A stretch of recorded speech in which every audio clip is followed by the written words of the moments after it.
Yo puedo decir que no vi ningún partido del ACF salvo los 2 que jugó contra el Oviedo. Mi relación con el ACF fue esa. Se generó a lo mejor más inquina de la cuenta sobre alguna gente que estuvo en el ACF. Fue muy desagradable y estabas en un bando, estabas en el otro. Yo nunca tengo mucha confianza. Un poco receloso, ¿no? Porque como llevas muchos años en y viste muchos partidos, sabes que cualquier cosa se puede. Yo siempre digo lo mismo, los playoffs juegas 4 partidos, pero con equivocarte en uno, incluso en medio tiempo de uno, quedas fuera. Pero tú a un entrenador que está segundo y pones notas a cómo está siendo la temporada y le pones un 6, ¿qué voy a tener que hacer para tener un notable, un sobresaliente? Buenos días, tardes o noches, depende de cuando estéis escuchando esto. Bienvenidos a esta segunda edición de Micrófono Carballón, esta vez con Ramón Julio García. ¿Qué tal, Ramón? ¿Cómo estás? Hola, buenas tardes, días, noches o lo que sea. Depende un poco. Bueno, como le dije a Pablo el primer día, creo que fue demasiado directo, pero ¿quién es Ramón Julio? Pues es un aficionado al fútbol, que el fútbol no le dio para jugar al fútbol y la forma de estar algo cerca del fútbol fue desde el periodismo, por accidente. No soy periodista de formación, tengo otros estudios, pero no son de periodista, pero por circunstancias de la vida, con 15, 16 años, estando en el Colegio de los Dominicos, uno de mis profesores era José Luis Fierros, que fue, bueno, y sigue ejerciendo por ahí de periodista y de fotógrafo, y es una persona clave en el fútbol modesto porque siempre ayudó a que saliera. Entonces yo, como los fines de semana, él me encontraba por los campos viendo a las categorías inferiores del Oviedo, incluso al Universitario, al Astur, que era el equipo que estaba cerca de mi casa. Empecé tomándole unas notas a cómo había acabado el partido. Y a partir de ahí, poco a poco, era en La Voz de Asturias, donde trabajaba, pues empecé a hacer crónicas de juveniles, de tercera división, de preferente, cada vez más, luego segunda B, cuando el Oviedo B estaba en segunda B, y bueno, pues así poco a poco estuve unos cuantos años en La Voz de Asturias, luego estuve una buena temporada en la agencia F, haciendo información de deportes y del Oviedo, y tuve la suerte de encontrar a tres periodistas jóvenes que empezaban en la agencia F, que venían de formación, venían de Madrid, y me ayudaron mucho, me enseñaron bastante la profesión, aparte que son amigos los tres, y Jaime, Raúl y Luis, y bueno, pues ahí poco a poco estuve en la agencia F, y luego por temas profesionales de mi otro trabajo tuve que dejar la agencia F porque era incompatible con 2 empresas públicas, y empecé en el comercio, y en el comercio llevo pues desde el año 97, 98, haciendo información del Oviedo, pues día sí y día también. O sea, el periodismo llega a ti, no llegas tú al periodismo. Sí, te atropella. Sí, a mí me atropella porque me gustaba mucho el fútbol, porque estaba todo el día por los campos de fútbol, ¿no? Y luego, a ver, yo el 99% de las cosas que hice son de fútbol. Es verdad que cuando pues, estaba en la agencia F tenía que hacer de todo. Yo hice, pues desde una final de la Copa del Rey del rugby, que tuve que llevar un asesor porque no tengo ni idea de rugby, yo un amigo que sabía de rugby para que me lo explicara, que es una cosa muy importante en la vida. Cuando no sabes de algo lo tienes que asumir y buscar a quien sepa, y ya está. Yo me llevé a un amigo que había jugado al rugby, que sabía, o él decía que sabía, para mí sabía muchísimo porque sabía lo que estaba pitando el árbitro y todo eso y tal, o hacer crónicas de baloncesto femenino, porque había muchos equipos canarios y a la agencia F, los periódicos de Canarias, nos compraban crónicas de baloncesto femenino, balonmano, hockey sobre patines. Ahí me defiendo porque yo jugué cuando era pequeño, ¿no? Hockey sobre patines, más o menos sé de qué iba. Y pues eso, sí, la afición al deporte y a verlo y a tal, pues te lleva ahí. Y luego poco a poco, cuando te das cuenta, ahora mismo me ocupa casi más, es lo que más me ocupa en la vida, ¿no? Y es, la verdad que es un poco, eso desgasta, porque son muchos años y son, bueno. Pero... No, bueno, al final, ¿cuándo empiezas a cubrir al primer equipo? ¿O ya ser periodista como...? Al primer equipo, pues, hablo por entrenadores ahí con Irureta. En la época de eso es, 90 y poco, 80 y largos. Pues ahora mismo yo para las fechas soy un auténtico desastre. El 91 es el año de Europa. Sí, pues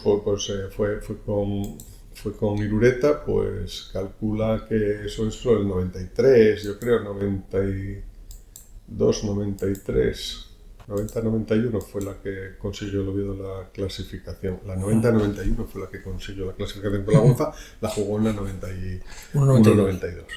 Exacto. Pues sí, en esa época yo ya hacía información del Oviedo.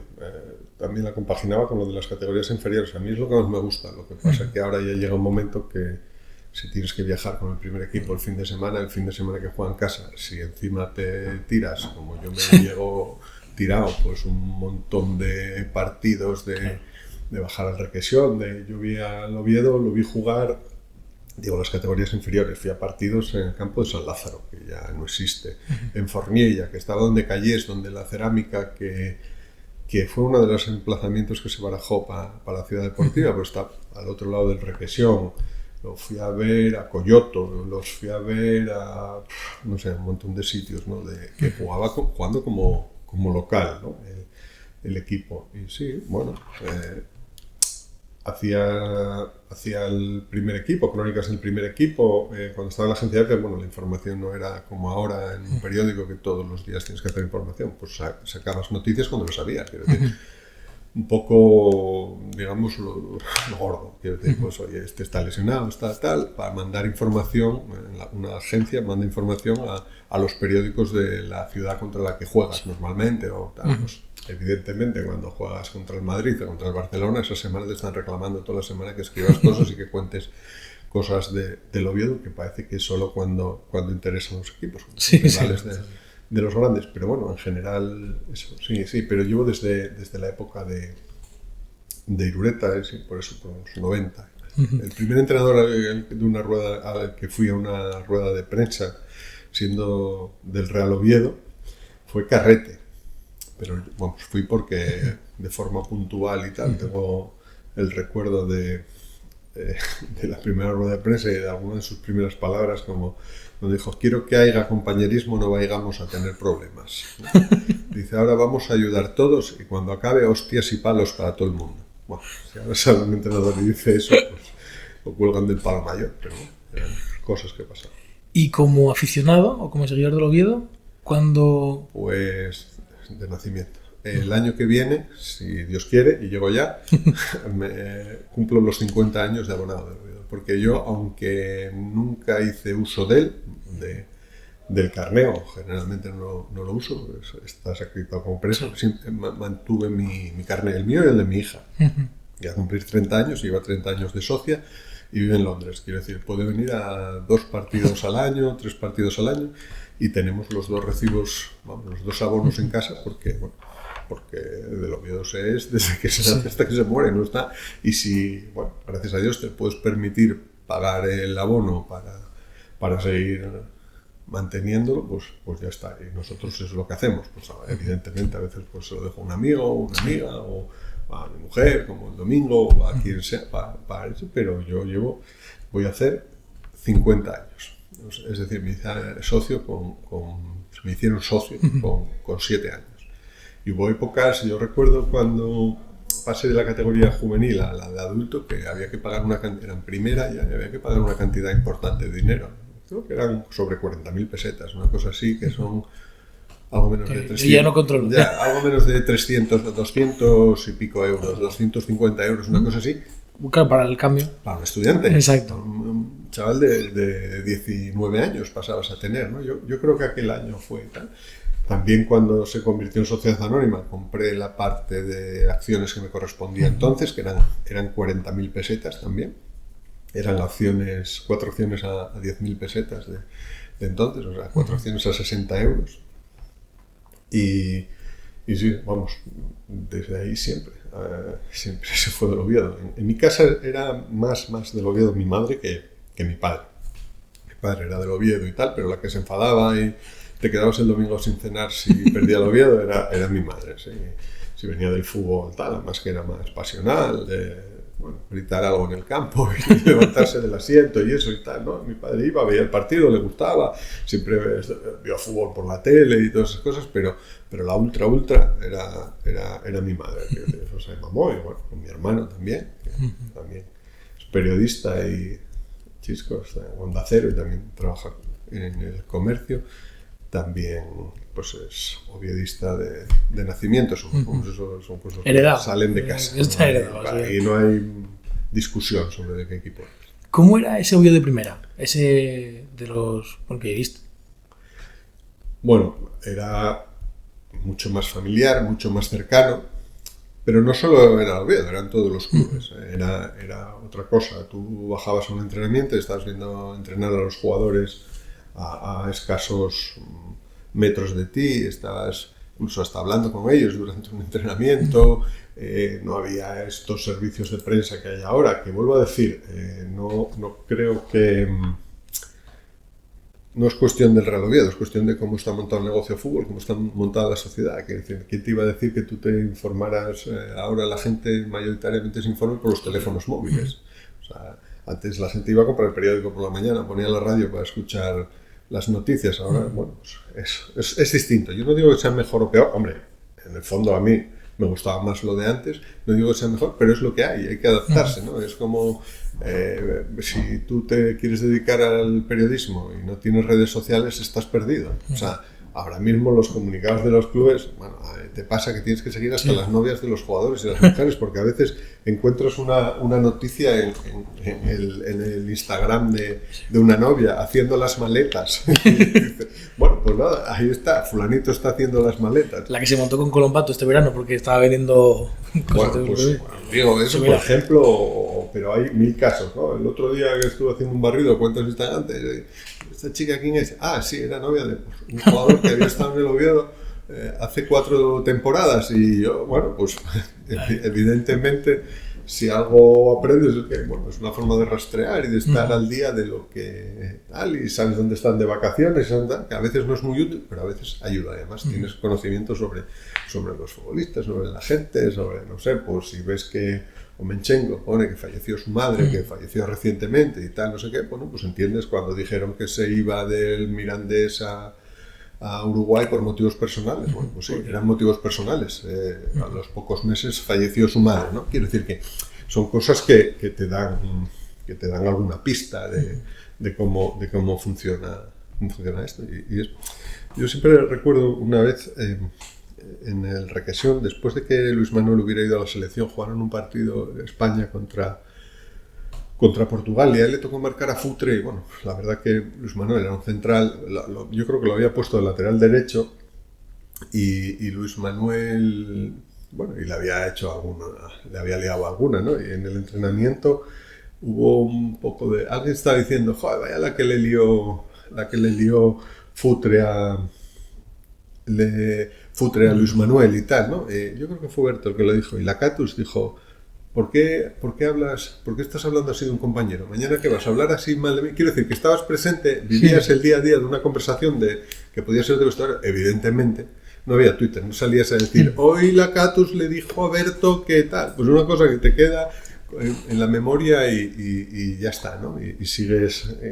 bueno, pues eran cosas que podías... Yo fui a la boda de Armando, y Armando vino a mi boda, y Armando venía a mi casa, y bueno, fecha de hoy seguimos siendo amigos. ¿Por qué? Porque Armando había venido a un pueblo de León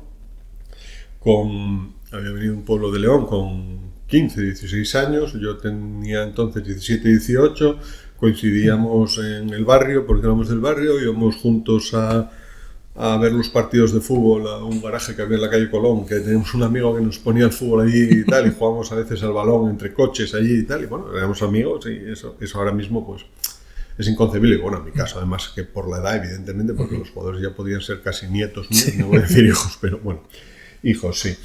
Y ya te digo, era otro tipo de relaciones, ¿no? Yo pues tengo que decir que, no sé, cuando voy a cosas de los veteranos, tienes ahí gente que son... El otro día fui a cenar con un grupo de veteranos, con Viti, el que fue portero del Oviedo y tal, y recordamos aquellos tiempos, cosas que pasaban en los entrenamientos. Antes aquello de entrenar a puerta cerrada, vamos, no se veía nunca.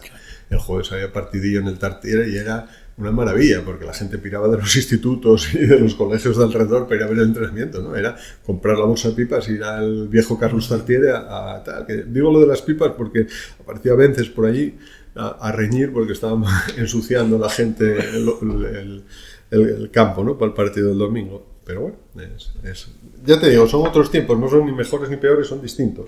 Sí, a ver, ahora lo que tenemos es mucho más cerrado, clubes mucho más cerrados a cal y canto, y bueno, el periodismo pues también un poco por ahí. Y lo que decías de las redes, pues claro, lo que tienes ahora es mucha más facilidad para llegar a igual, no al medio, pero bueno, a la gente. Claro. Pero sí, es lo que te digo. Más información, pero peor. Los medios tienen, los clubes tienen departamentos de comunicación potentes, ¿no? Y hacen vídeos buenos, hacen promociones buenas, bueno, son una marca, estás vendiendo marca, yo lo entiendo, o sea, el negocio cambió, ¿no? Como cambió en muchos ámbitos de la vida, ¿no? Y como va a seguir cambiando, porque a lo mejor a partir de unos años las crónicas las hace una IA, ¿no? Que graba. Bueno, ya lo están haciendo, ¿eh? Claro, por eso quiero decir que ¿de qué se trata? De intentar, bueno, ir adaptándose poco a poco y no lo sé, ¿no? Pero sí que está cambiando una barbaridad. No, y ahora últimamente. Sí, siento que el periódico, aunque se lea menos, o se utiliza mucho menos, las crónicas siguen siendo, yo creo que de lo más que más se sigue. De sea un lado o en otro. Pero no tengo datos, pero es lo que más parece. Bueno, las crónicas, mira, ahora mismo y más con las redes, la gente más que leer cosas quiere decir lo que piensas. Sí. Pasa mucho, lo hablaba hace tiempo con un compañero que siempre te dicen, ¿cómo ves el Oviedo? Y encuentras un amigo, un conocido, porque ¿cómo ves el Oviedo? Y tú dices, bueno, y caes un poco. Y en realidad lo que quieren contarte es cómo lo están viendo ellos, que me parece muy bien porque todo enriquece. Hay gente que sabe de fútbol, hay gente que no sabe de fútbol, como de todo, ¿no? La gente está más por decir lo que ellos piensan y luego de trincheras, quiero decir, tú o eres cigandista o eres anticiganda, o eres cerverista o eres tal, o eres, bueno, aquí ya viene de siempre, los prietistas, los de Eugenio Prieto, los de fidalguistas, los lafuentistas, los istas, aquí siempre fueron y la gente es más de eso, es verdad, se leen las crónicas, se leen mucho las puntuaciones, porque es una cosa muy tangible, tú cuando puntúas y tal, este le pone un 7 a este, le pone un 3 o le pone un 4 tal, no sé qué. Pero luego las crónicas, bueno, yo no creo que la gente tiene su crónica en la cabeza en general y quiere, porque doy por hecho que el que lee la crónica es el aficionado, que normalmente fue el partido también, ¿no? Pero bueno, sí. A mí, bueno, ahora mismo hay una tendencia de crónicas muy poéticas, muy tal, yo soy más pragmático, a lo mejor es por haber trabajado en la agencia EFE, que tienes que adjetivar lo menos posible y contar realmente, una narración un poco cronológica de lo que va pasando en el partido. Pues empezó mejor, peor, tal, hubo estas oportunidades, no sé, dar datos técnicos, quiero decir, más asépticos de lo que fue el partido, ¿no? De que alguien que no vio el partido y lea la crónica. Pero sí, no me he fijado que es verdad que la crónica o el artículo general va mucho hacia un rayo mágico alguna vez. Porque yo también lo hago cuando escribo. También me gusta hacer eso y mucha gente lo hace así. Sí, bueno. Y lo resumes también, ¿verdad? Sí. A ver, ¿qué pasa? Hay una cosa que es los medios que a veces no se valora y es la inmediatez. Por ejemplo, nosotros el sábado lo juegan en Almería a las 9 de la noche. El partido va a acabar sobre las 11 aproximadamente, ¿no? Nosotros tenemos que cerrar el periódico, en nuestro caso, como muchísimo a las 12. Ahí tienes que incluir que hay que ir a la rueda de prensa de los entrenadores, en este caso Pau ya habla primero, tal, no sé qué. No tienes mucho tiempo para la reflexión. No tienes tiempo. Claro, tú no haces la misma crónica. Un partido acaba a las 6 de la tarde. Si tú tienes que entregar la crónica a las 6:05, como es nuestro caso, habitualmente, es una crónica. Si yo me fuera a casa, me sentara en el ordenador 2 horas después, repasara un poco el partido en la cabeza y tal, no sé qué, escribirías otra cosa, probablemente. Claro. Por eso, claro, pues tú cuando no hay una cosa más demoledora que un gol como el de Zaragoza y tal, ¿no? Que te gusta. Bello como una victoria en el minuto, no sé cómo es la frase esta italiana. Tal. Sí, es bellísimo. Pero a lo mejor tienes una crónica escrita y tal. Y luego ahí tiene también que ver que somos resultadistas. O sea, las lecturas de lo que pasa en un campo de fútbol se hacen desde el resultado hacia atrás, no desde hacia adelante al resultado, ¿no? Eso, yo que me considero bielsista, siempre lo dice y siempre dice que no se valoran los procesos, no se valora lo que hay, sino que valoras el resultado. Ganó, jugó bien. Bueno, me parece bien, bien. Yo digo soy bielsista en el sentido de que me parece una persona que desgrana el fútbol como nadie, que es capaz de desmenuzar el fútbol, todos los informes que hace, aquel famoso informe que le regaló a Guardiola de su Barcelona, estas cosas, tal. Pero bueno, yo entiendo el resultadismo porque al final juegas para ganar. Y sobre todo luego pasa una cosa, yo me siento el sábado a ver la final de la Champions y quiero ver un espectáculo de fútbol. Si empatan a 10 es fenomenal. Y hay 27 que ahora voy a Tartiere y prefiero un 0-0 un 5-5 porque es un sufrimiento, ¿no? Entonces yo, en tu equipo, en el mío, dices tú, bueno, lo primero la portería cero, aquello que decía Tensi, dice, para ganar, lo primero que hay que hacer es ir empatado. Lo que decía Tensi siempre, dice, bueno, tú si estás a cero, a lo mejor puedes meter un gol. Estás cerca. Decía Bielsa que la victoria nos hace oler mal. Sí, es verdad. Pero al final, el tema de proyectos y la palabra proyecto, todo el mundo quiere proyectos a largo plazo que funcione, pero nadie quiere ese tramo de el proyecto. Nadie quiere el producto final, que totalmente lícito. Nadie paga el peaje, y yo siempre digo lo mismo. A ver, los entrenadores no caen paracaídas en los clubes, alguien los fichó. Entonces, cuando tú fracasaste por un entrenador, tiene que salir con él el que lo fichó. Sí, claro. En general, digo, ¿no? Porque es que me parece muy alegre, o sea, quemar al entrenador. O sea, este año en segunda no sabría decirte los cambios de entrenador que hubo. Zaragoza tuvo 2. No, tuvo 3, si no me equivoco. Zaragoza. O sea, 2 cambios de entrenador, quiero decir. Eso, sí, 3 entrenadores. Pero quiero decir, este año hay 22 equipos en segunda y habrá habido cerca de 40 entrenadores que hayan pasado por segunda. Es que de 4 hay varios. Claro. El Cartagena, el Tenerife. Claro, el Tenerife también tuvo un montón de ellos. Sporting Castellón. No, sí, cambiaron prácticamente todo. Claro, cambiar de entrenadores. Mantuvo el Levante, Elche, Mirandés, Racing, ¿el Almería, Huesca cambió? No, Huesca, Almería. Y yo creo que ya poco más. Bueno, Almería porque es Rubi. Si llega a ser cualquier otro entrenador, posiblemente estaría fuera. Pues sí, pero ya te digo, es que es terrible, ¿no? Y entonces, bueno, pues hay algo que no te encaja. El Málaga también lo mantuvo. Y los demás, y el Córdoba. Claro. Pero claro, es que ya te digo, el Cartagena. Claro, lo entiendes, pero es que el Cartagena tuvo cuatro entrenadores, si no me equivoco, esta temporada, ¿no? Abelardo, Jandro, ahora está que estuvo en el Racing, Romo, no sé, bueno, es una locura, ¿no? Entonces, algo falla. Y tiene que ver, bueno, pues con la falta de paciencia, con la falta de un poco de abstraerse y tal. Yo, cuando la gente te habla de fútbol, digo, bueno, empezó esta temporada y había... Bueno, vamos a ser 15 candidatos a estar entre los 6 primeros. Mínimo, 15 candidatos. Pon que luego había 7 equipos que, bueno, se conformaban con 15. ¿Qué quiere decir eso? Que hay 9 que van a fracasar. Bueno, van a fracasar, no van a lograr el objetivo. Sí. Bueno, pues no lo logras por circunstancias, pues el Granada, pues porque no funcionó toda la temporada o tal, no sé qué, ¿no? Pero ¿y qué haces? Cambiar el proyecto. Si tú fichas un entrenador, no fichas a nada, hay una apuesta, este chaval que estuvo en Rusia, que estuvo no sé dónde, que viene para acá y déjalo, dale continuidad, porque a lo mejor el primer año no funciona, pero el segundo sí.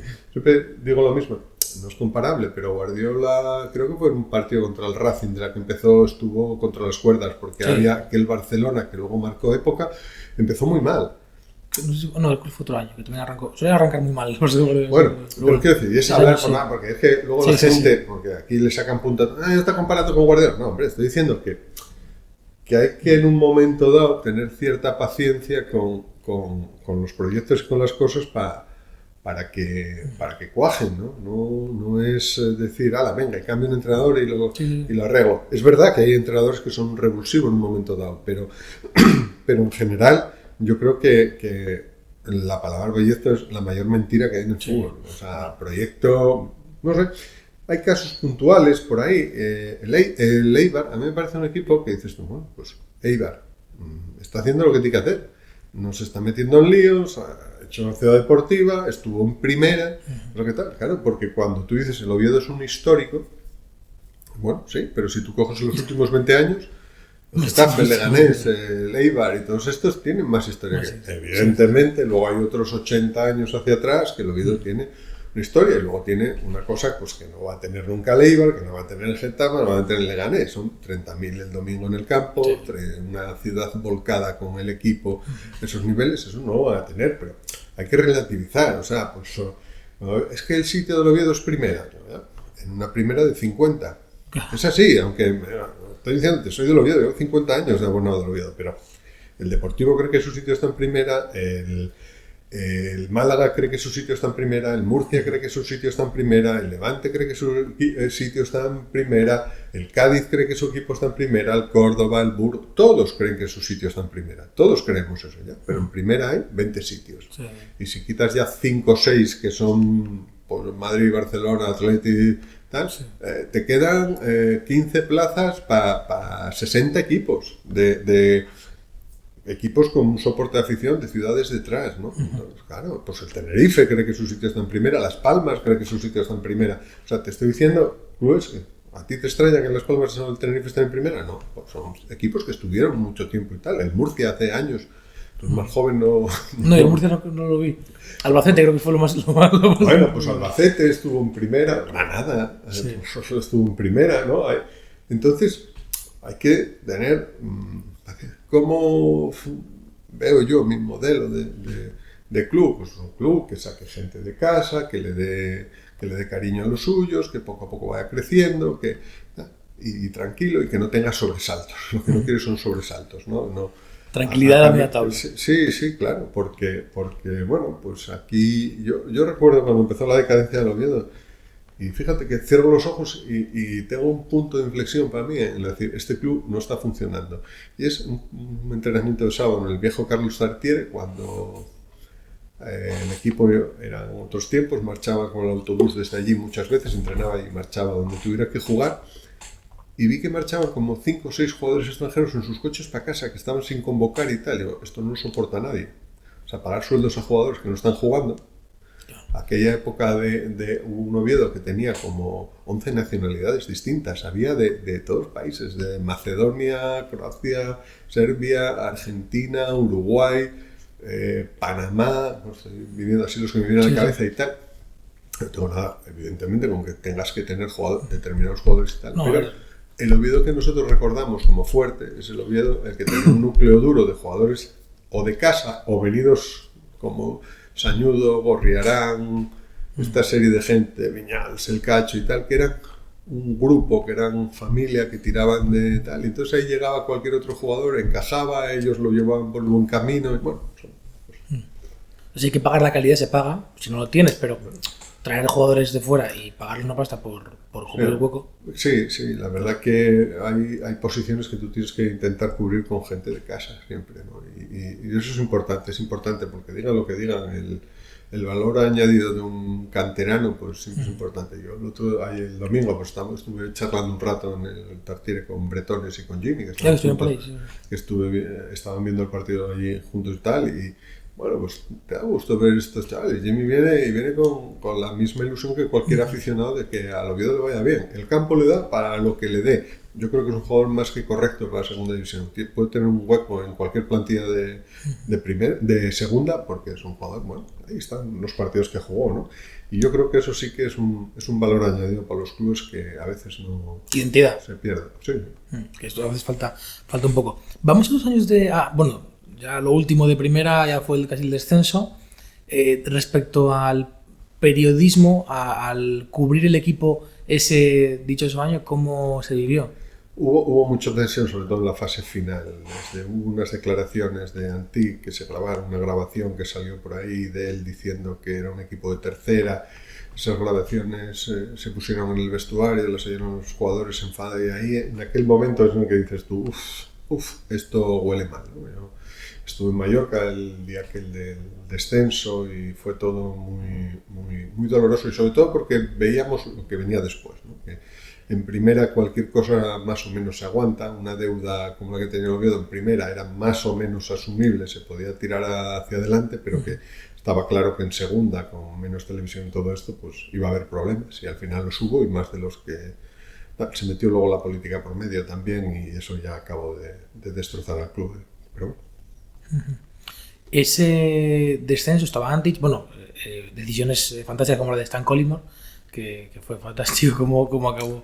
Hubo dos partidos, creo que uno fue contra Osasuna y otro contra el Villarreal. En el partido aquel contra Osasuna, no me quisiera equivocar, pero íbamos ganando al descanso como 2-0 o una cosa así, y en el segundo tiempo remontó los Osasuna.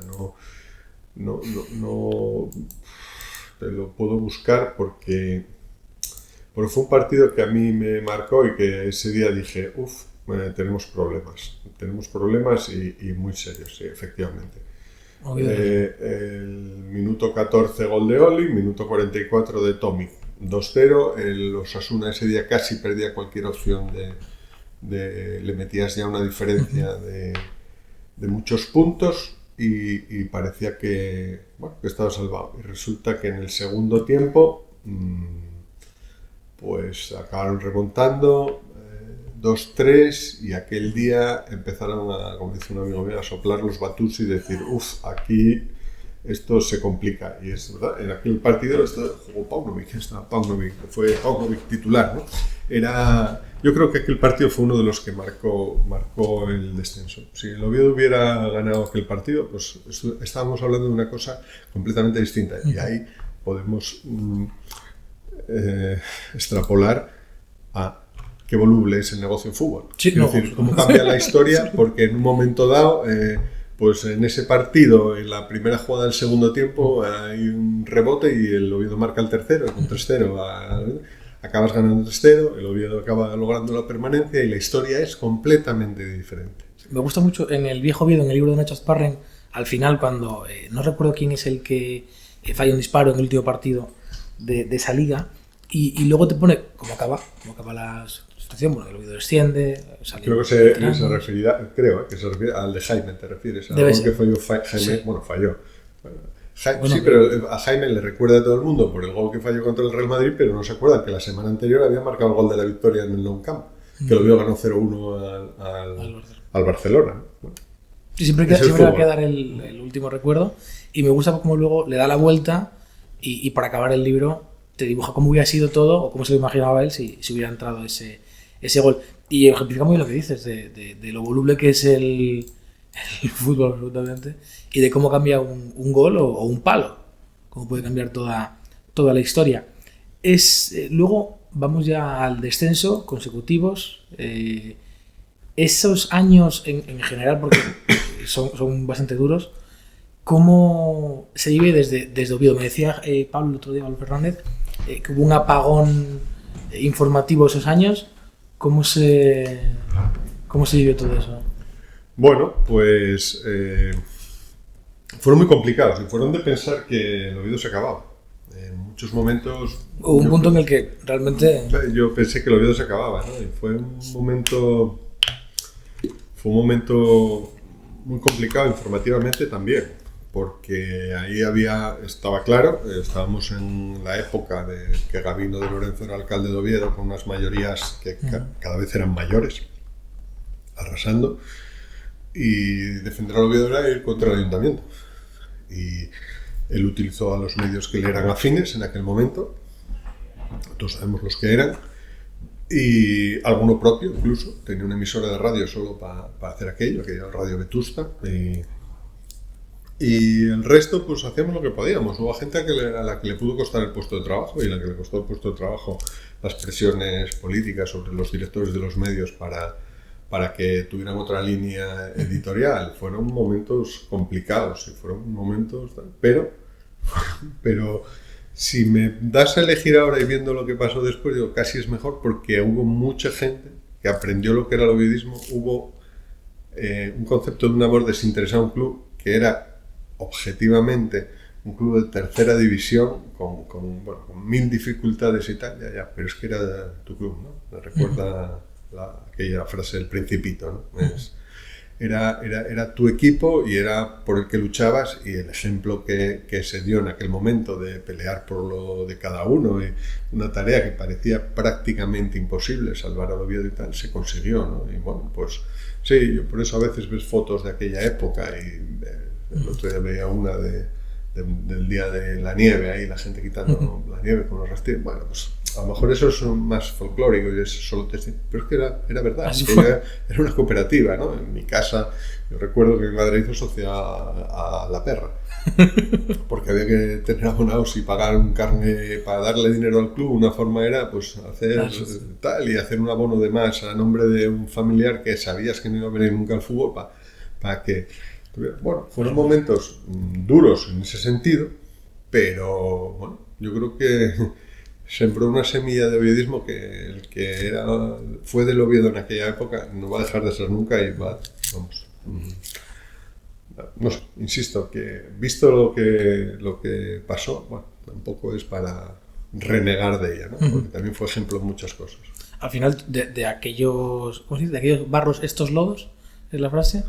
Todo lo que pasó en aquella época, vemos ahora la gente, bueno, de mi edad, más joven incluso, bueno, incluso no, tampoco soy tan joven, de gente, queridos muy, muy pequeños, que están con el Oviedo el otro día con el partido, bueno, el otro día, este domingo, no sé cuándo saldrá el programa, pero el domingo de último partido de Liga, críos de 9 años, 8 años, que sienten al Oviedo, porque son lo que han mamado de verdad, pero ellos han vivido, bueno, dentro de lo peor, lo menos peor, pero gente poco mayor que ellos han vivido lo peor de todo. Sí, son épocas, eso, los que ahora tienen 30 años, que es lo que tiene mi hija y tal, pues claro, evidentemente ya... El otro día le hablaba yo cuando fue la efeméride del último partido en el Carlos Tartiere, digo, ahí fuiste, porque yo me acuerdo, yo quise que fuera conmigo a aquel partido, porque estuve en el último partido del viejo Tartiere, ¿no? Esa gente ahora mismo tiene una fidelidad al club por encima de todo, porque pudiendo ser del Madrid, pudiendo ser ver partidos tal, iban a ver aquí aquel Oviedo Mosconia, iban a ver aquellos partidos contra el Astur, iban a ver aquellos partidos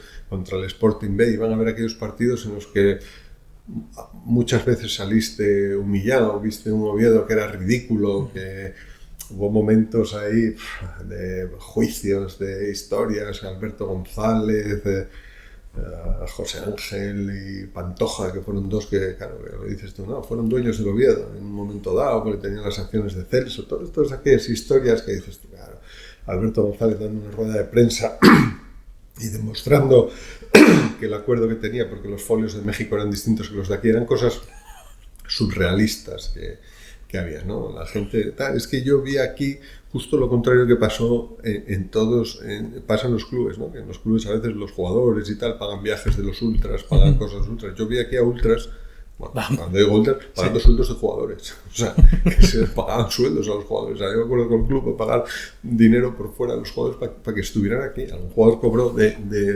digamos, del dinero que tenían los aficionados y tal, ¿no? Entonces dices tú, bueno, eso sí, evidentemente bonito no fue. Ahora cuando lo recuerdas está dulcificado por la nostalgia.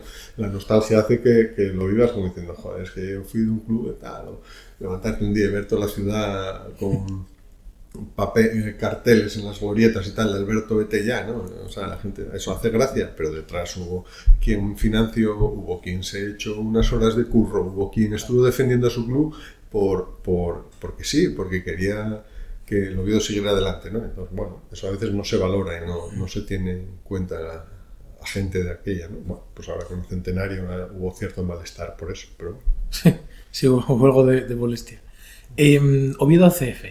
Ese cambio al Astur, ese partido entre ellos con la la parte llena, ese querer echar el Oviedo del estadio.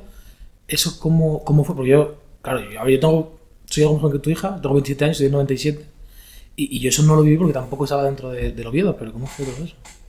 Yo tengo que decir que en aquel momento, respecto al ACF, en el periódico, que es verdad que tampoco voy a decir que diéramos información, como ahora mismo tenemos una edición de Oviedo que da 2 páginas diarias, todos los días salen 2 páginas y entonces dábamos mucha menos información del Oviedo. El ACF tuvo consideración de un equipo de tercera más y el Oviedo tenía la consideración, insisto, no es la de ahora, pero sí seguíamos siendo el equipo principal de tercera. Yo puedo decir que no vi ningún partido de la CF salvo los 2 que jugó contra el Oviedo, y tengo que decir que sí fui con amigos y tal, después de acabar la crónica del partido del Oviedo, a San Lázaro a ver desde afuera aquellos penaltis famosos con el Guijuelo. Mi relación con el ACF fue esa. Yo creo que hay,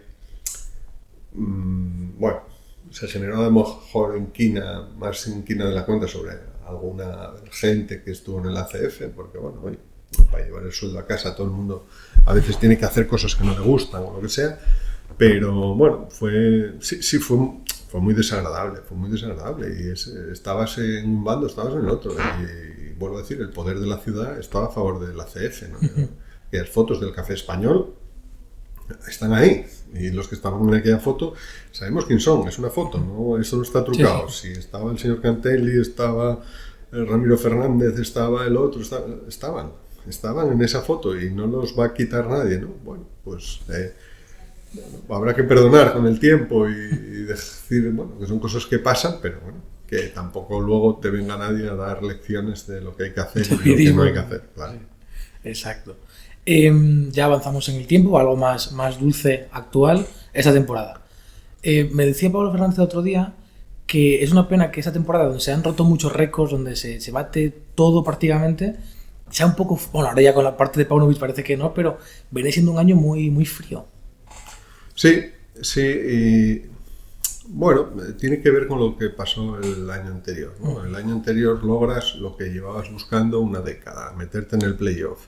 Quedas ves que se te escapa todo de las manos en aquellos minutos fatídicos del partido del Español. Claro, el listón está muy alto. Pasa lo que pasa con Carrión. Eso embarra el terreno de juego para el que venga. Viene Javier Calleja. Los resultados no eran malos del todo, tampoco eran buenos, pero estaba ahí donde más o menos donde tenía que estar.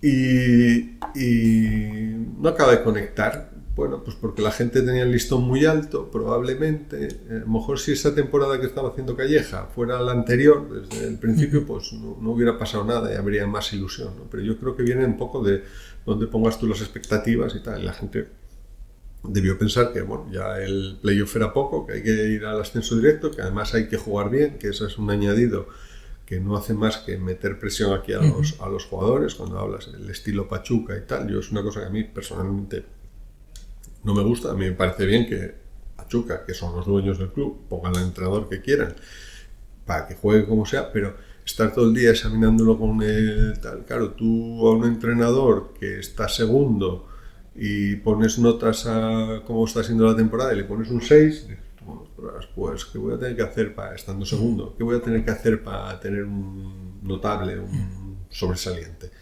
Solo ir primero con diferencia. Eso es muy complicado, no lo hizo nadie. No. El Levante al final subió, pero la diferencia tampoco fue tan grande. El Elche sube con tal. Pero insisto en que yo creo que viene un poco de lo del año pasado, ¿no? Que también pienso que ahora en la fase esta del playoff sirve como aprendizaje, te sirve para... ya no es la primera vez que juegas un playoff, ya no es la primera vez que estás a 10 minutos de pasar a la siguiente ronda o vas a estar a 10 minutos de subir o a medio tiempo de subir, ¿no? Son sensaciones ya muy conocidas para jugadores y es verdad, a todo se acostumbra uno. Cuando dicen hay que familiarizarse con la victoria, sí, es verdad. Hay equipos que a veces ganas por dinámica, porque estás ganando y no sabes por qué ganas, y esto le pasó un poco al Oviedo. Ahí hubo en esta racha de 10 partidos 4 o 5 que al Zaragoza lo ganas porque estás en dinámica de ganar y porque y tienes fe y vas a ganar y quieres ganar y tal. Y eso son cosas que son difíciles de explicar desde un punto de vista táctico, técnico y tal, no sé qué, ¿no? es complicado. Bueno, ganar enseña a ganar, que dicen. Exacto. Entonces, Sí. te quedas con eso. El playoff este año, la diferencia es, como decías, eres el rival a batir, eres el tercero, 4 empates te pone en primera, a una mala, pues también hay que ganar, pero está bien tener esa tranquilidad. ¿Cómo estás de confianza respecto al ascenso? ¿Más que el sábado por la mañana o menos que...? Yo nunca tengo mucha confianza. Yo siempre soy un poco receloso, ¿no? Porque como llevas muchos años en esto y viste muchos partidos, sabes que cualquier cosa se puede. Yo siempre digo lo mismo de los playoffs. Los playoffs juegas 4 partidos, pero con equivocarte en uno, incluso en medio tiempo de uno, quedas fuera. Es verdad que tienes la ventaja de... Bueno, primero, que eso es para los 4 equipos que participan. El que se equivoque en un tiempo, que hagas un desastre, que te metan 2 goles en un tiempo, puedes quedar fuera del playoff. Entonces, quiero decir, es un alambre, tiene el componente de juego, un disparo desde fuera del área que pega en el culo de otro y entra. Y esas cosas nunca nadie las puede controlar. Por lo demás, pues lo que digo, y se lo pregunté a Pauno hoy en la rueda de prensa del domingo. Hombre, 7 victorias y 3 empates de los 10 últimos partidos es un argumento sólido para un equipo, para que el equipo tenga confianza, que es lo que hablábamos hace un momento. Si tú tienes confianza en ganar, tienes más posibilidades de ganar, estás más cerca de poder ganar que si dudas, ¿no? Y entonces, bueno, pues es lo que hay. Yo soy relativamente optimista, pero nunca olvido los riesgos que tiene un partido. Claro, tú vas a cualquiera de los, vuelvo a decirte, de los 4 partidos que tienes que jugar, cometes un par de errores, tienes un mal día y se va el playoff. Por decir, pero eso le va a pasar al Almería, le va a pasar al Mirandés, le va a pasar al Racing y le va a pasar al Oviedo. ¿Qué hay que hacer? Intentar evitar eso. O sea, vas a Almería y si puedes ganar 0-5, fenomenal. Pero si puedes no dejar la eliminatoria un poco favorable para venir a jugártela a tu casa y con los tuyos, pues también es muy bueno, ¿no? Lo que no debes hacer es tirar la eliminatoria en el primer partido. Tienes que, bueno, pues ir ahí, pues hacer un buen partido, intentar, bueno, eso. Que es lo que te digo. Si el fútbol fuera predecible, yo siempre lo digo, los equipos serían de los bancos. Y no es el caso. Todo el mundo me dice, el Deportivo sí, es un caso muy sucio. Pero nadie se atreve a invertir en el negocio fútbol por hacer negocio, porque es muy difícil de controlar el negocio fútbol. Porque hay equipos que, bueno, el Mirandés está ahí, está fuera el Granada y el Cádiz con unos presupuestos terribles, y el Mirandés ahí está metido. Y estuvo ahí con el ascenso directo. Si hubiera ganado a la Almería, pues ahí lo tenía, ¿no? Y el año pasado casi desciende. Y en agosto, que es lo que repetimos como un mantra, en agosto tuvo que suspender un partido amistoso porque no tenía jugadores. Pero es verdad, y es así de cierto. ¿Y quién lo iba a esperar? Bueno, pues como luego hacemos los análisis a posterior los resultados, es que se reforzó muy bien y tiene cedidos muy buenos. Ya, pero ¿por qué tiene cedidos muy buenos? Porque los equipos pues saben que ahí van a jugar. Hay un caso aquí que es el de Borja Iglesias, cuando el Oviedo pregunta por Borja Iglesias, hay unos informes de Borja Iglesias, filial del Celta, en ficharlo. Borja Iglesias es el representante y está en Linares y Toche, ¿cuánto va a jugar? Nada, ¿cómo voy a ir? Claro. Me voy al Mirandés, que voy a jugar 40 partidos. Entonces, quiero decir, los modelos, cada equipo y cada club es un mundo. El modelo que vale para un club no siempre vale para otro, ¿no? Cada uno tiene sus características y no te puedes estar comparando porque eso es una... Es que porque no somos como... Mira el Elche, que bien lo hizo, ¿qué tal? Mira el Levante, este año los ejemplos son los 2 que subieron. Bueno, pues no necesariamente, ¿no? Tú también puedes hacer las cosas bien y no subirlo. Hablamos antes de los resultados. Lo que tienes que tener es claro eso del proyecto y una línea a seguir. Bueno, vamos a ir cerrándonos con el cuestionario que comentaba antes. Son 10 preguntas cortas. Lo que te recuerdes, lo que quieras acordarte. Un estadio.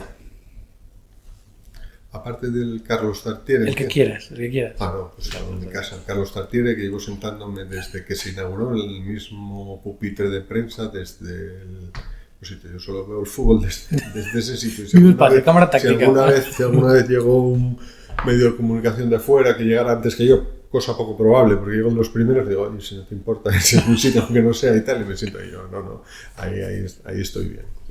Un partido. Pues no sé. Bueno, por ir a algo reciente para no ir muy lejos. Por ejemplo, el del año pasado en Eibar, cuando perdió el Oviedo y se clasificó para el playoff. Aquella sensación de decir, algo acaba de cambiar aquí, que esto antes no pasaba en contra. Digo, por ir a algo cercano de la temporada pasada, que está en la mente de todos. O sea, haber perdido aquel partido y ver que, incluso si quieres, hasta luego la eliminatoria en Eibar, cuando el equipo ganó, otra vez de decir, oye, que sí, que estás ahí, ¿no? Un gol. Pues no sé, no sabría decirte, no soy yo nada mitómano a esas cosas. Un gol, luego seguro que cuando tal me acuerdo de muchos, pero no sé decirte. Pues puedo decirte el de Bango al Sporting. Al Génova. Bueno, claro. Sí. Puedo decirte aquel porque, bueno, fue el único y tal, pero bueno. ¿Ascenso directo o playoff? Ahora ya queda un poco posterior. Pero... Evidentemente, a toro pasado, es más bonito hacerlo el playoff, pues son 4 partidos, disfrutas más, pero bueno, si podemos no sufrir, claro, es mejor. Pero sí, yo entiendo que el otro día lo decía Esteban, que es mucho más bonito subir en playoff. Claro, tienes 4 partidos, tienes bueno. 2 alegrías, tienes la alegría de la primera eliminatoria, la de la segunda y tal. También eso pues puede acabar con algún corazón. Eso sí. ¿El viejo Tartiere o el nuevo? No, el viejo. El viejo. El viejo es guapo, no tengo ninguna duda. En hombre, sí que hubo algunos buenos momentos, pero fueron más los malos. Pero fueron bastante más los malos. Y luego, si quieres momentos buenos, pues en el Carranza, ¿no? Entonces Carranza, ahora no Mirandilla. Quiero decir que no, mejor. ¿Carlos o Cervero? Yo, por edad y por tal, soy de Carlos. ¿Prosinecki o Dubovsky? Bueno, es difícil. Al final Dubovsky, porque aquel partido contra Las Palmas, echándose el equipo a la espalda y tal, es verdad que Prosinecki también nos hizo tal, pero bueno, Dubovsky tuvo más importancia aquí. De hecho, su fallecimiento yo creo que cambió el oviedismo porque era un jugador importante y hubiera sido un jugador importante aquella temporada. ¿Egea o Ciganda? Ciganda, claro. ¿Irureta o Vicente Miera? Ahí diría empate, pero bueno, voy a decir Irureta porque tuve más trato con él y me conozco como persona y tal, pero vamos, 2 grandes entrenadores. ¿Vicente Miera es el entrenador que está con el ascenso previo? Sí, el ascenso a primera es de Irureta y luego perdón, de Miera, y el primer año en primera es de Miera. Hace 2 temporadas, la del ascenso y la siguiente. Y luego ya llega Irureta. Yo creo que no nacido todavía. ¿Maestro Tavares o Juan Malillo? Vuelvo a decir lo mismo. Me encantan los dos. Aquí lo hicieron los dos tirando mal. Es decir, a nivel de resultados, ninguno hizo. Tavares se salvó a última hora y Lillo fue cesado en aquel partido contra el Racing. Pero me parecen 2 grandes entrenadores. Bueno, por estilo de vida y por tal, me gusta más Tavares por esa pausa que le daba, esa educación que tenía y todo eso. Pero insisto en que Lillo me parece un grandísimo entrenador. Y la última, ¿Romario Ibarra o Stanko Limor? Evidentemente, si hay que escoger del mal el menos, nos hizo bastante menos daño Romario Ibarra, no nos dio nada, pero tampoco es que nos haya quitado, así que... ¿Y buenos bailes? Sí. Stanko Limor por lo menos dio trabajo a los estancos cercanos. Muchas veces. Nada.